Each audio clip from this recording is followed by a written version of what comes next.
Welcome to the Deep Dive. Today, we're plunging into, well, a really fascinating world, the systems that basically keep our modern world running. We're talking industrial control systems. We'll be digging into some pretty surprising findings about just how exposed they often are online and the kinds of threats they face. Our mission really is to unpack this complex topic, figure out what's truly important for you to know, and understand the implications for all of us. And this deep dive is brought to you by Stonefly. They're a leader in enterprise storage, backup, and disaster recovery, AI storage, and cloud solutions. So if you're looking for secure, seriously ransomware-proof storage that protects your data, Stonefly sells air-gapped and immutable storage solutions. You can contact sales at stonefly.com to schedule a demo and learn more. So, okay, let's start at the beginning then. What are these industrial control systems, ICS, that we're talking about? And maybe more importantly, why should they be on your radar? Right. So ICS, they're essentially the brains and the muscles behind automated processes in industry. Think of them as a mix of hardware and software that monitors and controls equipment. You've got components like SCADA systems. That's supervisory control and data acquisition. Exactly. And PLCs, programmable logic controllers. They basically take in data from sensors, check if things are running as planned, and then they tell equipment what to do. That could be anything from adjusting a temperature, opening a valve, or, shutting something down completely if needed. Right. So they're actually making physical things happen in the real world, orchestrating actions. Where do we actually find these things? Is it just like giant factories, or are they closer than we might think? That's what's really striking their ubiquity. I mean, they're absolutely fundamental to critical infrastructures. We're talking the electric grid that powers your home, water treatment plants, gas pipelines, that kind of essential stuff. But you also find them on production lines and smart buildings and increasingly even cropping up in enterprise IT environments. And, major companies, Siemens, Honeywell, ABB, Mitsubishi, IBM, Schneider Electric, they have huge investments here. It's core business for them. Wow. So the tech keeping the lights on might share DNA with the system managing the air conditioning in your office. Yeah. That really puts it in perspective. And they don't all speak the same language, digitally speaking. No, not at all, because these systems sort of grew up in different industries with very specific needs, maybe needing faster communication or handling unique data types. You end up with this whole ecosystem of communication protocols. Some are proprietary, developed by specific companies, and others are standard ones, aiming for wider compatibility. Okay, could you give us a few examples of those standard ones just to get a feel for it? Sure. There's Modbus. It's pretty simple, very efficient, and incredibly widely adopted. It's old, but still heavily used, even over Ethernet now, not just serial lines. Then you've got IEC 608705104. That's a mouthful, but it's crucial for telecontrol and power systems, substations. BACnet is specifically for building automation devices. EIP, or Ethernet IP, covers a wide range of automation stuff. S7Com is Siemens's protocol for PLC programming and data exchange. DNP3 is used a lot by electric and water companies. It's a diverse landscape. Okay, essential systems found everywhere, speaking all these different languages. Yeah. Now, here's where it gets a bit concerning. Despite being so critical, these systems have a significant vulnerability problem, right? This is absolutely key. Historically, these systems were often physically isolated, or at least logically isolated on separate networks, completely cut off. Like an air gap. Exactly. That isolation was their main security. But, over time, for convenience efficiency, remote access became important. They started adopting standard networking technologies, especially TCP/IP, connecting them to corporate networks and sometimes, even the public internet. And that connectivity, while useful, just blew the doors open for cyber attack. Dramatically increased the exposure, yes. And when these systems get compromised, the consequences, well, we've seen they can be truly catastrophic. Catastrophic how? Can you give some real-world examples of what happens when ICS gets hit? Oh, absolutely. We've seen major incidents. Stuxnet, back in the early 2000s, is a famous one. It targeted SCADA systems, and it's widely believed it caused real physical damage to Iran's nuclear program. More recently, December 2015, parts of Ukraine had a major power outage. That was caused by malware specifically designed to hit their SCADA systems. And then, just a year later, the Ukrainian grid was hit again. Different malware this time, called Crash Override, or InDestroyer. It exploited that IEC 104 protocol we mentioned. It targeted internet-connected HMIs, human-machine interfaces, and actually managed to de-energize a whole substation. Taking a substation offline, that's serious impact. It is, and these aren't isolated incidents. Yeah. There have been numerous attacks targeting power, water, manufacturing, things that rely heavily on ICS. And this vulnerability issue, it's not exactly going away, is it? No, far from it. I mean, just look at recent numbers. The U.S. Cybersecurity and Infrastructure Security Agency, CISA, they disclosed 670 new vulnerabilities affecting ICS in just the first half of 2023 alone. 670 Yeah. in 6 months. Yep. It's an ongoing battle to find and fix these things. So just bring this back to you listening right now. These are the systems controlling the power, the water, the services you count on every single day. Their security isn't some abstract IT problem. It directly impacts your safety, your stability. Absolutely. It's very tangible. Okay, so given how critical they are and these known vulnerabilities, a major finding we looked at was just how many of these systems are actually, well, sitting out there exposed online. What did the analysis show about devices discoverable from the public internet? Yeah, that was a core part of the research. Researchers scanned the internet, looking across various common ICS protocols over several months, and they found a really significant number of potentially real ICS devices just showing up online. Significant how? Like dozens, hundreds? Oh, much more. We're talking tens of thousands of potential devices detected globally. Protocols like MODBUS and Siemens FOC-X protocol had particularly high counts of what looked like real operational devices. Tens of thousands. That Yeah. number is just staggering. Was this concentrated somewhere, or is it a global issue? It's definitely a global issue. These exposed systems were detected all over the world. Although, interestingly, one finding noted a surprisingly low number of exposed hosts in China relative to its size and industrial base. Huh. Does that mean China's better at securing them? Well, probably not. It's unlikely due to better firewalling blocking the protocols, because major protocols were seen there. It's more likely tied to other factors, like the scarcity of IPv4 addresses in China and the widespread use of carrier-grade NAT. Okay, hang on. Carrier-grade NAT. Can you break that down? How does that hide devices? Sure. NAT is network translation. Your home router does it. It lets all your devices share one public IP address. Carrier-grade NAT, or CGNAT, is the same idea but on a massive scale, done by the internet service provider. One public IP might be shared by hundreds, even thousands of customers. I see. So if an ICS device is behind CGNAT, even if it has open ports internally or tries to connect out, it won't have its own unique public IP address easily discoverable by a simple internet scan. Gotcha. So China's lower numbers might just be an artifact of how their networks are structured, making devices harder to find, not necessarily more secure. That's the likely explanation, yes. Were there any other sort of weird findings? You mentioned oddballs. Yes, that was a peculiar group. They found devices that seemed to be real controllers, but they were sharing their public IP address with totally unrelated services, like email servers or web servers. How does that happen? It strongly suggests these controllers were sitting behind some kind of network address translation, like we just discussed, perhaps a business NAT rather than carrier grade. The controller itself wasn't directly facing the internet. About half of these oddballs were found in the US, but others were scattered Canada, UK, Russia, Germany, Belgium, and they saw common protocols like Niagara Fox, BASnet, and Modbus on them. It really paints a picture of potentially accidental exposure through misconfigured network setups. Okay, so researchers find tens of thousands of these potentially exposed systems. What do you even do with that information? You can't just cold call every power plant or factory. Exactly. The scale is just enormous. Individual notification is pretty much impossible. So the approach described was responsible disclosure. They focused on notifying National Computer Emergency Response Teams, the CERTs, in the affected countries. They'd provide lists of IPs and general information. And in some cases where an organization could be identified and seemed significant, they attempted direct contact. And how did that go? Did the certs jump on it? Did the companies respond? Well, the response was really varied, which kind of highlights the whole challenge here. There was a positive example. A large energy provider in Northern Europe confirmed one of the flag IPs was a real device, accidentally exposed. They worked with their national CERT and got it secured. That's the ideal outcome. Okay, good. Another response came from a Dutch research network operator. They confirmed some systems flagged as suspicious were actually their own honeypots, deliberately set up for research. So, a false positive, but confirmed. Also useful information. But then, you had a Dutch ISP with 246 potentially exposed customer systems identified as real.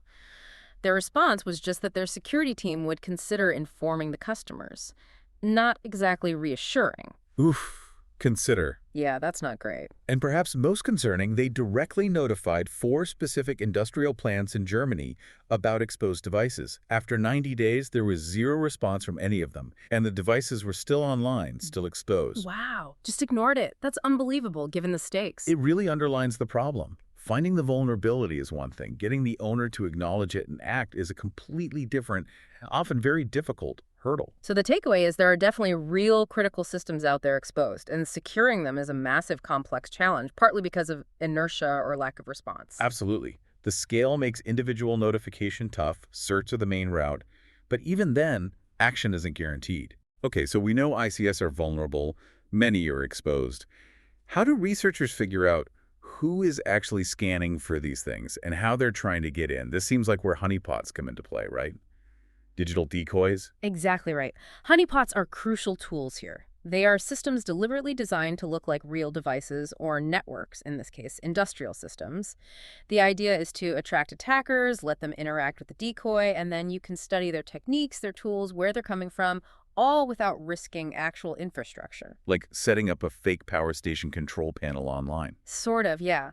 The research we looked at mentioned using a specific ICS honeypot called GridPot.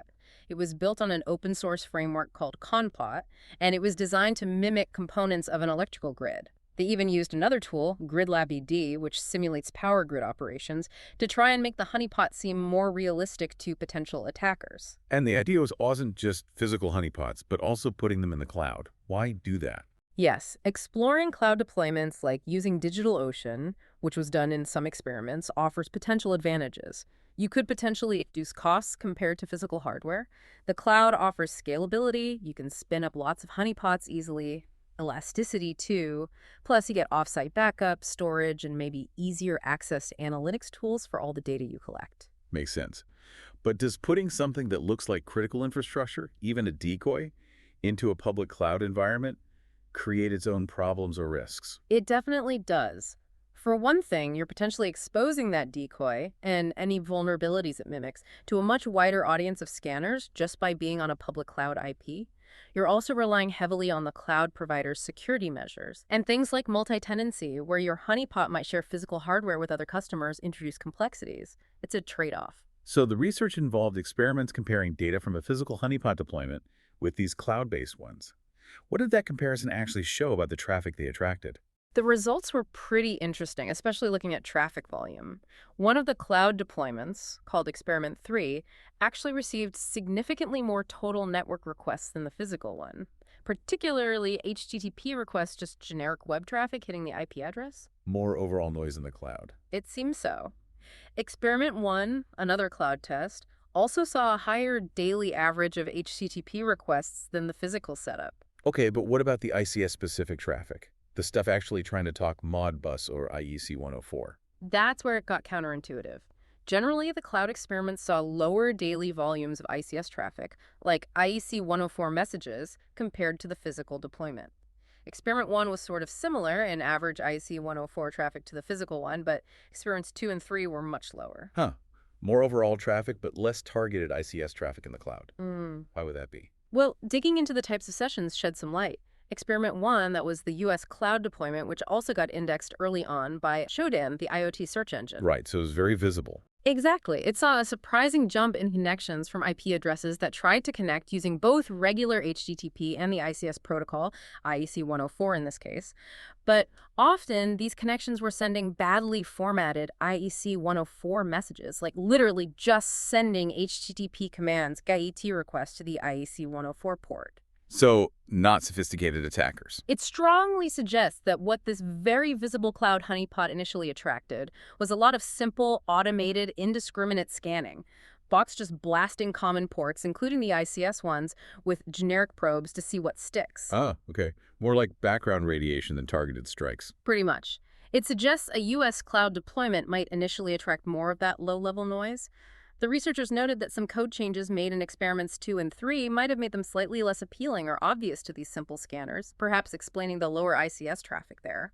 That's a really important distinction, the difference between automated fuzzing and a deliberate attempt to exploit an ICS protocol. Absolutely critical for understanding the threat landscape. Did the origin of the traffic differ much between the physical and cloud honeypots?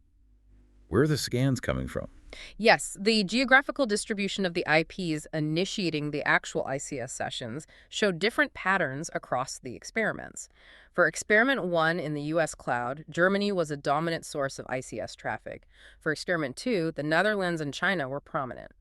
And experiment 3 saw a mix, with the US, Russia, China, and Romania showing up significantly. So location matters.